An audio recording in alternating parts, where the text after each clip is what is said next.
I want to show you a little something about the coloring pages on my website. You might be wondering kind of what to do with them. And so I printed out one, and I'll show you some different things you can do with them. Now the printout looks something like this.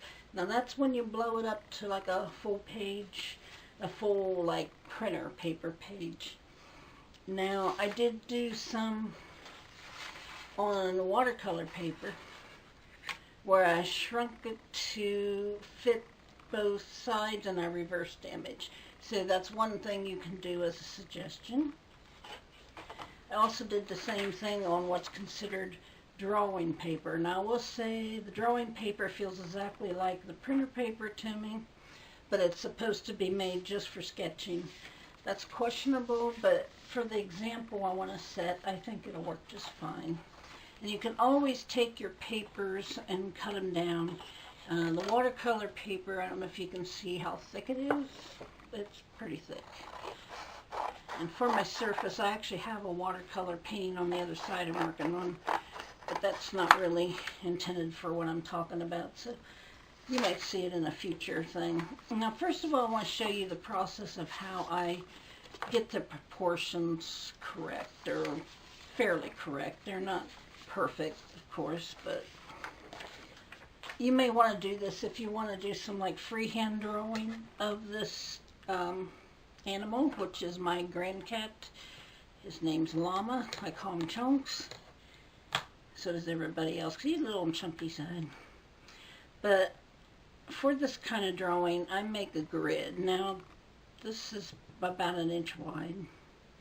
And you can choose to be as small a squares as you want, whatever works best for you. Now, if I was transferring this right now, instead of 1 inch squares, I probably would do 1/2 inch squares or something similar to that. But this is for demonstration to get you set up to do the same thing should you wish to. Oops. That's not going to hurt. For demonstration, you don't want to go off like that. But this surface is very slippery, and I can still show you how it's done and not be perfect at it for this moment. Okay. Now what I would do if I was transferring that image on another piece of paper, let me get another line down here, because I'll just use this piece. I didn't want to print a whole bunch out because I'm low on ink. And if you've ever purchased ink for your printers, you would find that you don't want to waste a drop. Okay, so let's pick a square that I can put down here. Let's just say I'm working on the ear. You can see the ear is about, I don't know, is that 1/8 inch out and about 1/3 of an inch up. So I would start there and do that part. Then a little more than halfway over is the tip. So I would say right about here, and you just kind of follow the image. Now, if you don't like the result that you get the first time you try it, which you usually won't necessarily, especially after you get more of the features in. Oops, you know, I realize I really didn't leave much. But here's what you do. Once you get some more of the animal in, let's see. Well, I really messed that up. But anyway, that's the point. You do the rough following of the lines, and then you go back through and do your details and straighten it up a bit. Like this ear would be that way.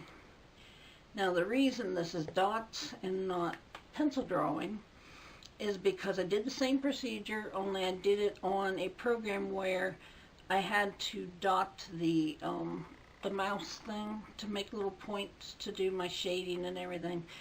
And I wanted to do that because that program allows me to make layers. And I can take this on a different layer, such as one above, and maybe draw in a hat or a sweater or something. Well, then because it's different layers, I can have this image, and I can have the hat image, and I can have any number of changes or animation. Perhaps I want to flip it like this. So if I animated it, he would be looking like back and forth and back and forth. So that's why I like to do that in this program. Plus, I think the dots look kind of cool. But I also did the dots because I thought if you were wanting to do this as a sketch, and say you put that tracing paper underneath and just kind of use some of the dots as guidelines, where maybe you just have an outline, or an outline, maybe some marks where the eyes are, then you can go back in and do your penciling in. Well, leave a little bit of shine in that eye. Maybe you want to do the nose. And if you're just doing it with pencil.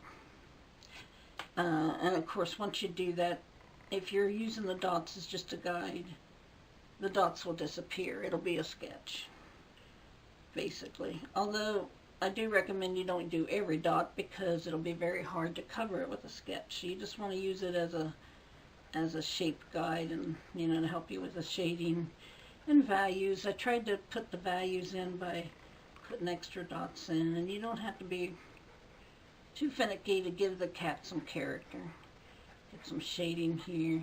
If you don't want them to be a tiger, you can change the stripes into something else. Usually when I sketch, I do more of a hatching, which is very similar to the dots. Okay. I think I'm going to go ahead and use this again. Ignore the grid for this time. And if you're using something like colored pencils, which I got my big box of colored pencils here. I've got so many colored pencils.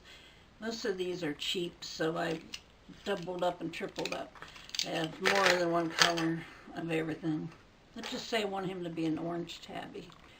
Then you can go back in and use as many or as little dots you want as a guideline, and just work your colors in. Tabby's got kind of a yellow, orange.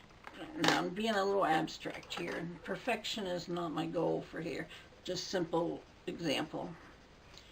And shading with colored pencil is a technique that maybe you'd be better than I am at it. I just never done a lot of work with this kind of art. I generally did just pencil, but I have done a little bit of colored pencil. I do have pastel pencils, which I like a lot. Okay, that should be enough for the example. You can make it any color you want, leave out, add details, whatever you want to do. Now, these, because I use watercolor paper and it's thicker, it can take a little bit of abuse. Now, I don't have it taped down, so I'm going to hope for the best. And it's not expensive watercolor paper, so it may warp a little bit. So just for the example, pretend the paper is perfect and all that. Let me get a little bit of water. Now, let's say I want him to have green eyes. Get a little bit of green out. And we color in. So, you can just use the dots if you want as your basis for your watercolor. I wouldn't recommend it if you're really wanting to go for like a portrait type painting. I would recommend you using the dots just as a guideline and then going back in and using your values to make the shading.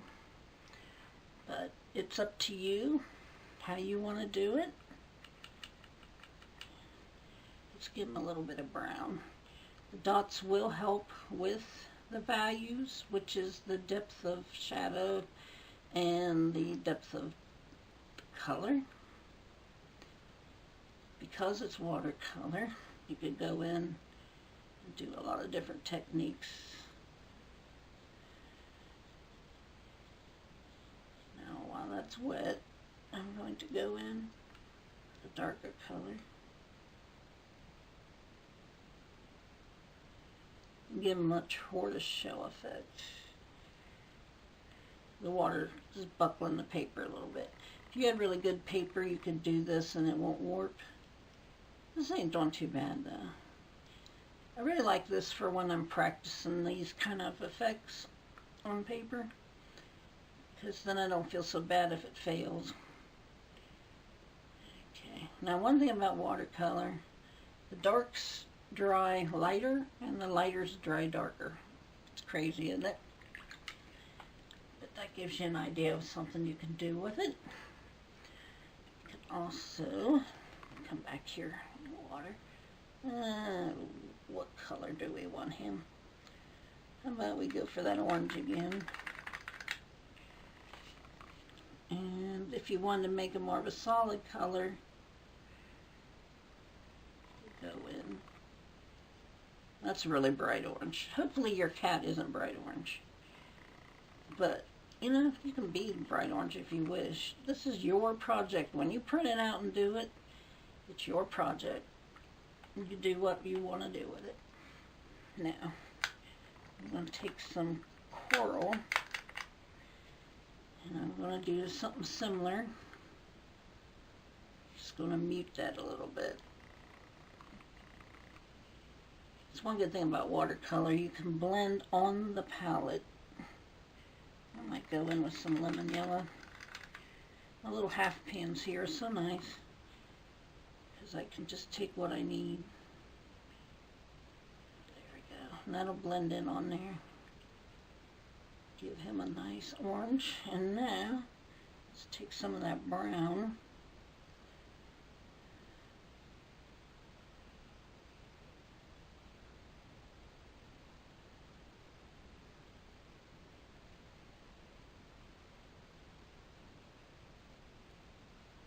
Just kind of do your own thing with it. Dry brush technique will give you more detail, but I really want this to flow and give a nuanced color. So it kind of spreads out, mixes, does its own thing. So no two pictures will be alike.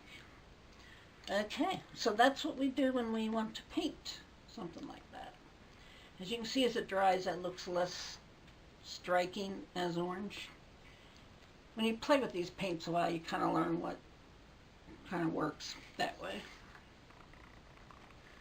Now, this other one, trying to clean my brush off so it doesn't get too nasty. All right, let me get. Okay, I've got watercolor pencils, and the good thing about them is they work like colored pencils, but you can add water to them and create a watercolor effect. And that's an idea. Now, if you want to do something like this on a computer and paint it on your computer, you sure can.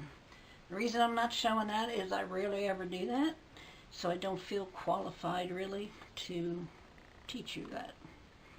So I've got a couple purples here. I'm going to give the kitty a little bit of a purple nuance there.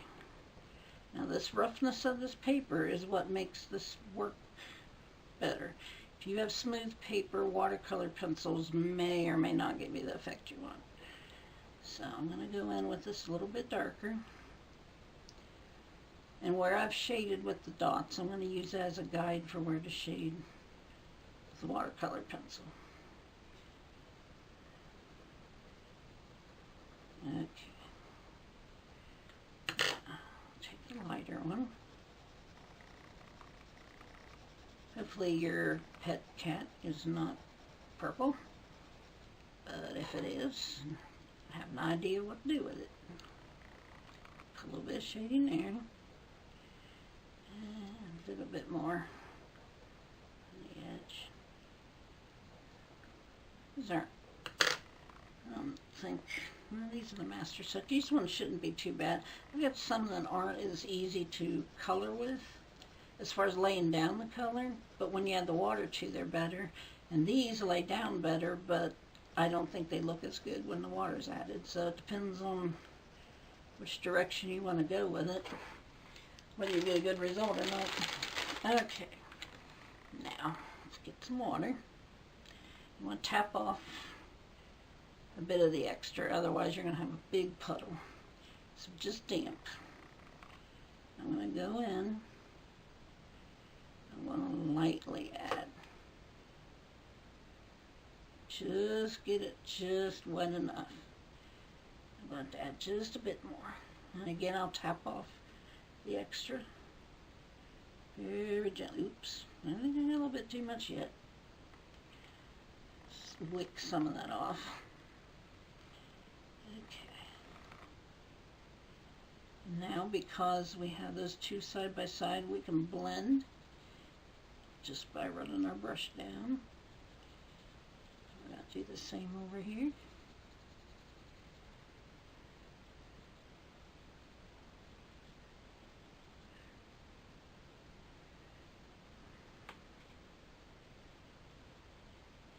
Takes a little bit of practice to get this the way you want it. Hopefully on film you can see it as I see it, but it looks almost like natural color blending, except it's with pencil. Okay, let me get this purple out again. Now, some people dip the pencil in water first. I don't think that's the greatest idea to do. I think it's better to have a little bit of water on your paper and then put your pencil to it, because I think you have more control over it. But if you want to do it the other way, it's your project. You do what you need to do. But since it's wet, there's some more of the pigments coming down on it where I want it to come down. Now I'm blending using the pencil. You can blend with brush or the pencil. We're going to come up here again. The paper's getting a little soft there, so we got to be cautious. I'm going to blend, blend, blend, blend. Let's get a little more water in there.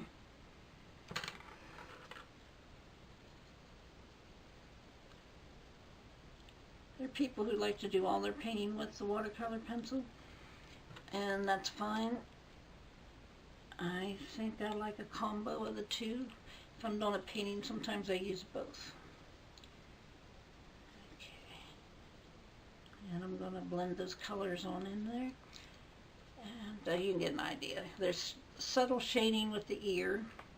And when it dries, it'll look better too.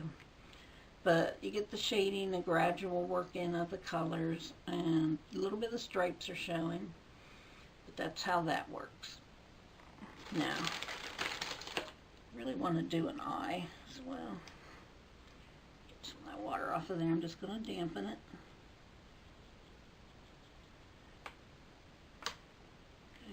Get green eye. I noticed the other day he looked like his eyes were more yellow, and other times they look more green. But for the purpose of this, we're going to go really flamboyant green. There we go. And that's how that's done. So that gives you some ideas, or you can even leave them primarily like that and add some abstract features. You can add in details. You can make them a lot smaller and have them printed on a sticker. There's so many things you can do with this, but I wanted to give you the ideas ahead of time before you use them perhaps, so you have options. Now this one's starting to dry. Sadly, because I didn't paint the whole cat, there's a hard line. You wouldn't have that probably if you were doing this by paint, but it's almost dry, and the blending shows up a little better on that. So things do change. Of course, the colored pencil won't change. That'll stay the same unless you add more color to it. See if I can find. This is a watercolor pencil. Now, because this is smooth, the watercolor pencil has varied results for putting it on it. It won't come off as easy onto the paper. I'm pushing rather hard, and let's see, it's not coming off. That's why you want a toothed watercolor type paper for this project. But if I went and used a regular colored pencil for that, and went in, then you can see more comes off. I should have picked a very different color, but anyway, you can see it's darker. Let me get a darker.